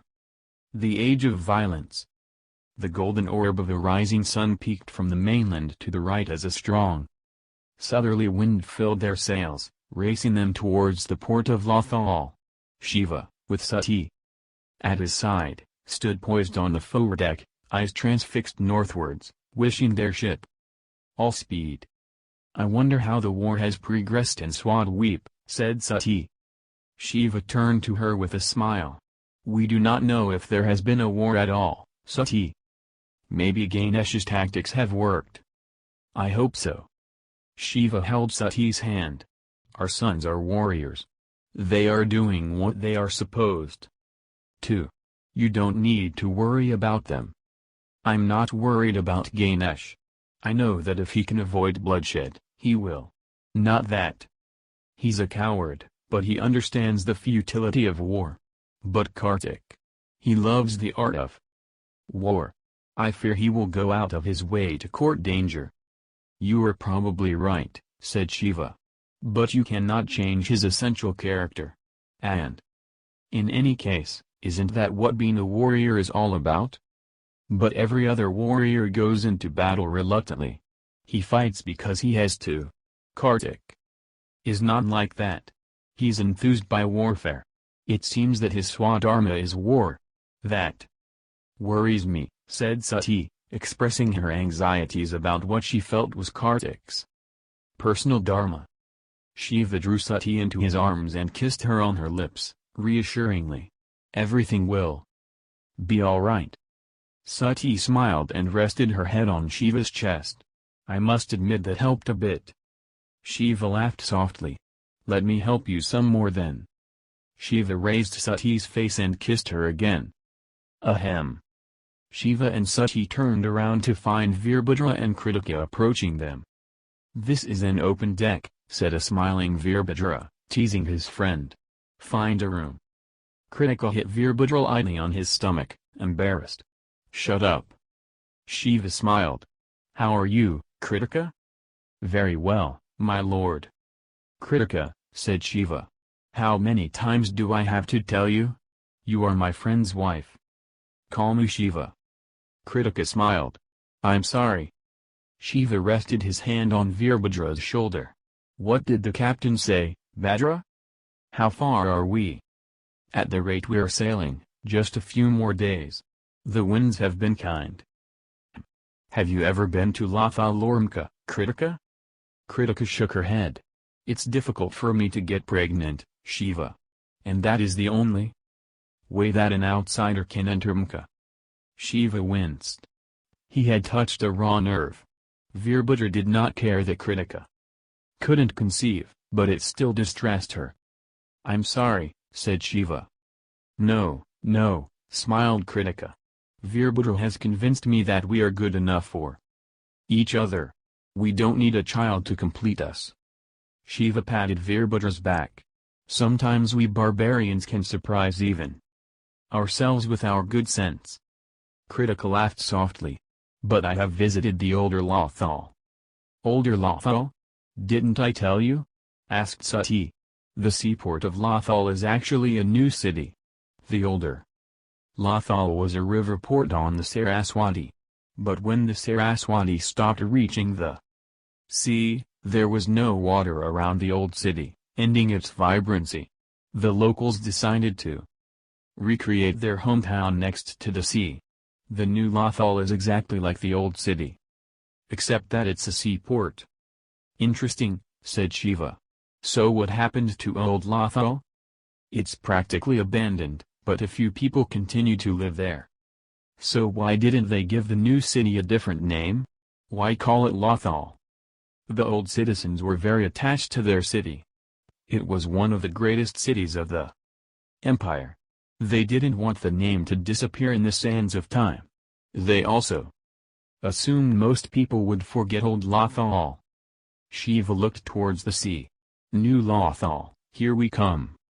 The sun had risen high over Balaibukund. It was the 3rd hour of the 2nd prahr. The bodies of the fallen Magadhans and Brangas were being removed to a cleared area in the forest where, to the drone of ritual chanting, their mortal remains were being cremated. Considering the massive number of Magadhan dead, this was back-breaking work. But Kartik had been insistent. Valor begot respect, whether in life or in the aftermath of death. Has Surapadman not been found yet? Asked Bhagat, his eyes scanning the sands of the Kund. Yesterday they were pristine white. Today they were a pale shade of pink, discolored by massive quantities of blood. Not as yet, said Kartik. Initially I thought he was fighting on the southern front. We were unable to find him there, so I assumed he would be here. Ultimately, the Vaishli king had proved his naval acumen by destroying the rearguard of the Magadhan fleet. Having heard of Kartik's valor and ferocity, he now viewed him with newfound respect. Gone were the last traces of indulgence for the son of the Neelkanth. How far is my brother's fleet, King Murli? Asked Kartik. I've sent some of my rowboats upriver. It is clogged with the debris of the Magadhan ships. Our boats are trying to clear up the mess, but it will take time. And Lord Ganesh is moving carefully so the ships don't sustain any damage. So he will take some time to get here. Kartik nodded. But he has been informed about your great victory, Lord Kartik, said Mealy. He is very proud of you. Kartik frowned. It's not my victory, your highness. It's our victory. And it would not have been possible without my elder brother, who destroyed the northern end of the Magadhan navy. That he did, said Mealy. My lord. Hail Daivodas, crossing over from the dense forest to the sands of the Balai Tibalkund. Still weak from injuries and bandaged across his shoulder, he was being assisted by 5 men as they together dragged something with ropes. It took Kartik a moment to recognize what they were dragging. Daivodas. Treat him with respect. Daivodas stopped at once. Kartik ran towards them, followed by Bhagat and Mali. The corpse they had been dragging was that of a tall, well-built, swarthy man. His clothes and armor were soaked dark with blood, and his body was covered with wounds, some dried and black, others still fresh, red and wet. His skull had been split open near his temple, showing how he had died. His injuries were too numerous to be counted, clearly indicating the valor of this combatant. All the wounds were in the front, not one on the back. It had been an honorable death. Surapadman, whispered Bhagat. He was on the southern front, my lord, said Daivodas. Kartik pulled out his knife, bent down to cut the ropes tied around Surapadman's shoulders, and then gently lowered the fallen prince back onto the ground. He noticed Surapadman's right hand, still tightly gripping his sword. He touched the sword, its blade caked with dry blood. Daivodas tried to pry open Surapadman's fingers. Stop, commanded Kartik. Surapadman will carry his sword into the other world. Daivodas immediately withdrew his hand and fell back. Surapadman's mouth was half open. The ancient Vedic hymns on death claim that the soul leaves the body along with the last breath. Therefore, the mouth is open at the point of death. But there is a superstition that the mouth should be closed quickly after death, lest an evil spirit enters the soulless body. Kartik closed Surapadman's mouth gently. Find the chief Brahmin, said Kartik. Prepare Surapadman's body. He shall be cremated like the prince that he was. Daivodas nodded. Kartik turned to Bhagat. We shall wait till my brother returns. Surapadman will then be cremated with full state honors. Ganesh stood at the ramparts of the Magadhan fort, watching the great Sarayu merge into the mighty Ganga. The setting sun had tinged the waters a brilliant orange. King Mahendra and the citizens of Magadh, stunned by the complete annihilation of their army and the death of their prince Surapadman, had surrendered meekly when Ganesh's forces had entered the city. He did not expect any rebellion, since there were practically no soldiers left in Magadh. Ganesh planned to leave a small force of 10,000 soldiers to man the fort and blockade any Ayodhya ships. He would sail out with his other soldiers to meet with his father's army in Meluha. They were to leave the next day. The war in Swadweep had worked perfectly for Ganesh. He was now able to block the movements of the Indian army with far less soldiers than would have been required if he was besieging Ayodhya itself. What are you thinking, Dada? Asked Kartik. Ganesh smiled at his brother as he pointed at the confluence. Look at the Sangam, where the Sarayu meets the Ganga. Even before he turned his gaze, Kartik could hear the swirling waters of the Sangam. What he saw was a young, impetuous Sarayu crashing into the mature, tranquil Ganga, jostling for space within her banks. Though she sometimes relented, the Ganga would often push aside the waters of the Sarayu with surprising ease, creating eddies and currents in its wake. This jostling continued till Ganga, the eternal mother, eventually drew the ebullient tributary into her bosom till they could be distinguished no more in the calm flow. There is always unity at the end, said Ganesh, and it brings a new tranquility. But the meeting of two worlds causes a lot of temporary chaos. Kartik smiled, bemused. This could not have been avoided, said Ganesh. But the stricken visage of King Mahendra was heartbreaking. Every single house in Magad has lost a son or a daughter in the Battle of Balai Tibal. But King Mahendra was the one who had forced Prince Surapadman to attack. He can only blame himself, said Kartik. I've heard reports that Prince Surapadman had really wanted to remain neutral. That may be true, Kartik. But that still doesn't take away from the fact that we have killed half the adult population of Magad. We had no choice, said Kartik. I know that, said Ganesh, turning back to look at the Sangam of the Ganga and the Sarayu. The rivers fight with each other with the only currency that they know, water. We humans fight with the only currency that we know in this age, violence. But how else does one establish one's standpoint, asked Kartik. There are times when reason does not work, and peaceful efforts prove inadequate. Violence is ultimately the last resort. This is the way it has always been. The world will, perhaps, never be any different. Ganesh shook his head. It will be, one day. We live in the age of the Kshatriya. That's why we think that the only currency to bring about change is violence. Age of the Kshatriya? I've never heard of that. You would have heard of the 4 yugs, cyclical eras that time traverses repeatedly through a never-ending loop, the Sat Yug, Treta Yug, Dwapar Yug and Kali Yug. Yes. Within each of these yugs there are smaller cycles dominated by different caste professions. There is the age of the Brahmin, of the Kshatriya, of the Vaishya and of the Shudra. Age of the Brahmin, I haven't heard of that either. Sure you have.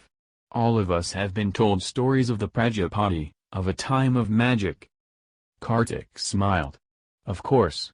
Knowledge seems like magic to the ignorant. Yes.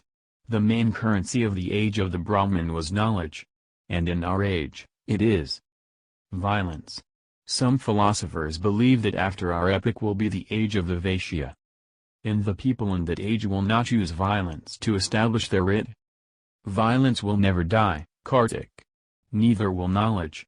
But they will not be the determining factors, since it will be an age dominated by the way of the Vaishya, which is profit. They will use money. I can't imagine a world like that, Dada. It will come. I pray that it doesn't take too long. Not that I'm afraid of violence, but it leaves too many grieving hearts in its wake. Dada, even if I do believe that such a time will come, are you saying that money will cause less devastation than violence? Will there not be winners and losers even then? Will sadness disappear? Ganesh raised his eyebrows, surprised. He smiled and patted his brother on his back. You are right. There will always be winners and losers. For that is the way of the world. Kartik put his arm around his brother's waist as Ganesh put his around Kartik's shoulders. But that still doesn't take away from the grief of knowing that we have caused suffering to others. This may sound strange to you, said Shiva, reclining in the comfort of the Lothal governor's residence. But I feel as if I've come home. Meluha is where my journey began. Just as Kali had expected, the Lothal governor, Chinardhwaj, had broken ranks with the Meluhan nobility and opened the doors of his city for Shiva's army, pledging loyalty to the Nilkanth. And this is where it'll end, said Sati. Then we can all go and live in Kailash. Shiva smiled. Kailash is not as idyllic as you imagine. It's a difficult, barren land. But you will be there. That'll make it heaven for me. Shiva laughed, bent forward and kissed his wife lovingly, holding her close. But first, we need to deal with those who defend the evil Samras, said Sati. That has already begun with the defeat of the Magadans. That's true, we can easily blockade the Indian navy, now that Magad is firmly in our control. When will Ganesh and Kartik leave for Meluha? They have left already. And when do we leave for Mridikavati? In a few days. Sati had learned to recognize the resolute expression Shiva now wore and couldn't help feeling a twinge of anxiety for her homeland. For their own sake, I hope they surrender. I hope so too. Chapter 25. God or Country? By the great Lord Brahma, growled Brigu. Brigu had finally reached Devagiri. He had been delayed on the recently built road between Dharmakat and Swadweep and Meluha, by the floodwaters of an overflowing Yamuna, which had submerged the pathway. While he was stuck in this no-man's land between the Chandravanshi and Suryavanshi empires, Brigu availed of the facilities of the traveler's guest house, built by the Meluhans alongside the road. Not that its comforts calmed him though, for he needed to be in Devagiri. What did alleviate his stress was the arrival of Parvateshwar, along with Anandmi. They traveled together from there onwards, and Brigu used this opportunity to discuss battle strategy with him. The flooding of the Yamuna had transformed what should have been a quick journey of a few weeks, into many months. Brigu, Daksha, Parvateshwar and Kanakula conferred in the private royal office of Devagiri, examining the ramifications of the Neelkanth's proclamation. "May I see the notice, Maharishiji?" asked Parvateshwar. Brigu handed over the stone tablet and then turned to Daksha and Kanakula. "When were they put up?" "A few months ago, my lord," said Daksha. "At all major temples in practically every city within the empire," added Kanakula. "And was this a simultaneous event, orchestrated on the same day?" asked Parvateshwar, obviously impressed by the logistical feat. "Yes," said Kanakula. "Only the Neelkanth could have organized this. But why would he do it? He loves Meluha and we worship him. We therefore assumed that it had to be someone else who was trying to slander the reputation of our lord. Sadly, we still haven't made any headway in our investigation and do not know who the real perpetrators are." "Do you have traitors in your administration, your highness?" asked Brigu. Daksha bristled, but did not dare make his anger apparent. "Certainly not, my lord. You can trust the Meluhans like you trust me." Brigu's ironic smile did not leave much to the imagination. "What do you make of it, Lord Parvateshwar?" "I would have expected nothing less from the Neelkanth," said Parvateshwar. Kanakula was stunned by this revelation, but prudently chose silence. "But I must tell you that we responded well, my lord," said Daksha to Brigu. "They were removed within a few days and were replaced with official notices stating that the earlier ones had been put up by a fraud and should not be believed." Kanakula reeled from shock. She had inadvertently sent when she put up the new notices that Daksha had asked her to, and become party to a lie. She considered resigning from her position. However, it was obvious that a war was imminent, and her wartime duties were clear: complete and unquestioning loyalty to the king and country.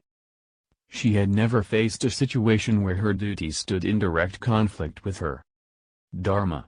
The confusion was bewildering. "So you see, my lord, this particular problem has been handled," said Daksha.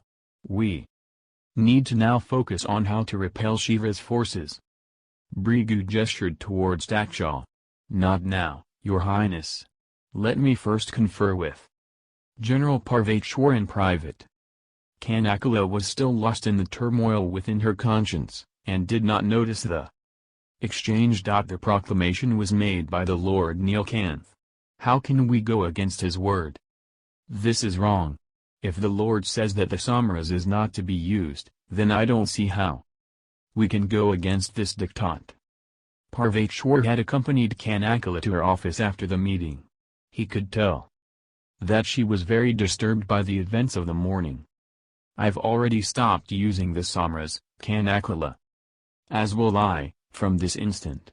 But that is not what troubles me. The Neelkanth wants the whole of Meluha to stop using the Samras. and the consequences of ignoring his decision are very clear from his message. If we don't, then we become his enemies. I'm aware of that. For all practical purposes, war has already been declared. His army is mobilizing even as we speak. Meluha must stop using the Samras. Does the law allow either you or me to pass an order banning the Samras? No, only the emperor can do that. And he hasn't, has he? Also, the emperor's orders are unquestionable in times of war. Can't we avoid a war in some way? Why don't you speak to Maharishi Bhrigu? He respects you. The Maharishi is not convinced that the Samras has turned evil. Then we should approach the people directly. Kanakala, you know better than that. It would mean breaking your oath as Prime Minister, since you would be directly going against the order of your emperor. But why should I follow his orders? He made me lie to our own people. I assure you that nothing like that will happen again for as long as I'm alive and in Meluha. Kanakala looked away as she struggled to get a grip over her raging emotions. Kanakala, let's say we do approach the Meluhans directly, said Parvateshwar.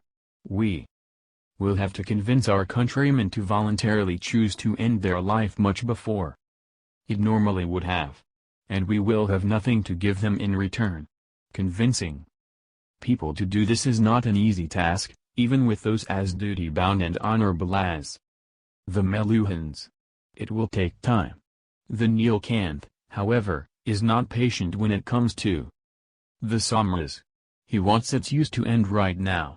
The only way he can do that is to attack the epicenter, which is Meluha. Exactly. Right now our task is to protect our country. You know Lord Ram's laws state very clearly that our primary duty is towards our country. He had said that even if it comes to choosing between Lord Ram and Meluha, we should choose Meluha. Who would have imagined that it would actually come down to such a choice? Parvateshwar?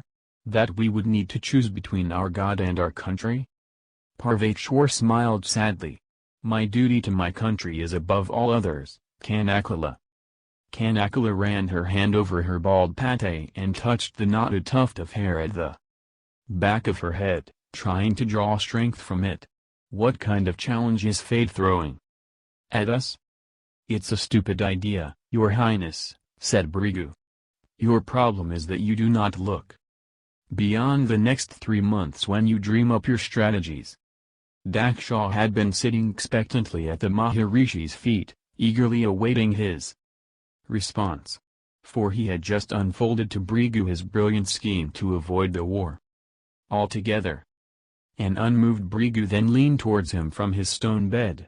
We are not fighting with the Nilkanth, but the devotion that he inspires in your people, making him a martyr, will turn your people against you, and inevitably, the Samras. Daksha expressed acknowledgement. You are right, my lord.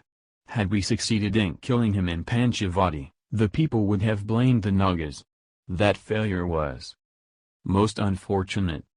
Also, Your Highness, while it is not unethical to attack an unprepared enemy, there are some codes that just cannot be broken, even in times of war, like killing a peace ambassador or even a messenger. Of course, my lord, said a distracted Daksha. His mind, in fact, was already working on refining his plan. Are you listening, Your Highness? Asked an irritated Bhrigu. A chastened Daksha looked up immediately. Of course I am, my lord. Bhrigu sighed and waved his hand, dismissing him from his chamber.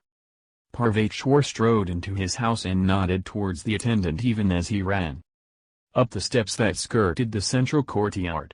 As he approached the first floor, he seemed to remember something and stepped back towards the landing overlooking the central courtyard. Ratty.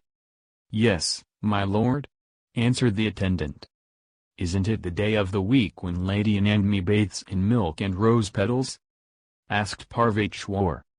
Yes, my lord. Warm water on all days of the week except the day of the sun, when she bathes in milk and rose petals. Parvati smiled. So, is it ready? Rati smiled indulgently. She had served Parvati her entire life, but had never seen her master smile as much as he had in the last few days, since he had returned with the new mistress. It'll be ready any moment now, my lord. Be sure to inform the lady as soon as it's ready. Yes, my lord. Parvati turned and ran up the remaining 2 flights of stairs, before reaching his private chamber on top. He found Anandni relaxing in the balcony on a comfortable chair, as she observed the goings-on in the street below. A cloth canopy screened out the evening sun. She turned around as she heard Parvati rush in. "What's the hurry?" asked a smiling Anandni. Parvati stopped, smiling broadly. "I just wanted to know how you're doing." Anandni smiled and beckoned Parvati. The Meluhan general walked over and sat down beside her on the armrest. Anandni rested her head on his arm as she continued to study the street below. The markets were still open, but unlike the loud and garrulous Chandravanshas, the citizens of Devagiri were achingly polite. The road, the houses, the people, everything reflected the prized Suryavanshi values of sobriety, dignity and uniformity. "What do you think of our capital?" asked Parvati. "Isn't it astonishingly well planned and orderly?" Anandni looked at Parvati with an indulgent smile playing on her lips. "It's heartbreakingly lackluster and colorless." Parvati laughed. "You are more than enough to add color to this city."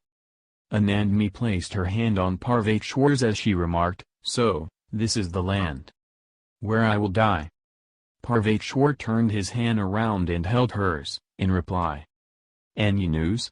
asked Anandni. "Has the Lord entered the territory of Meluha?" "No reports as yet," said Parvati. "But what is truly worrying is the absence of bird couriers from Ayodhya." Anandni's visage transformed as she straightened up with concern. "Has Ayodhya been conquered?" "I don't know, darling. But I don't think the Lord has enough men to conquer Ayodhya. The city has 7 concentric walls, albeit badly designed. That is formidable defense, even if the soldiers are ill-trained." Anandni narrowed her eyes in irritation. "They are poorly led, Parvati, but the soldiers are brave men. My country's generals may be idiots, but the commoners will fight hard for their homeland." This reinforces my argument that the Lord Nilkanth couldn't have conquered Ayodhya with just the 150,000 soldiers of Branga and Vaishali. So what do you think has happened? Clearly, Meluhan interests are not being served in Ayodhya. One possibility is that your father, King Dilipa, has aligned with the Nilkanth. Impossible. My father is too much in love with himself. He's getting medicines from Lord Brigu which is keeping him alive. He will not risk that for anything.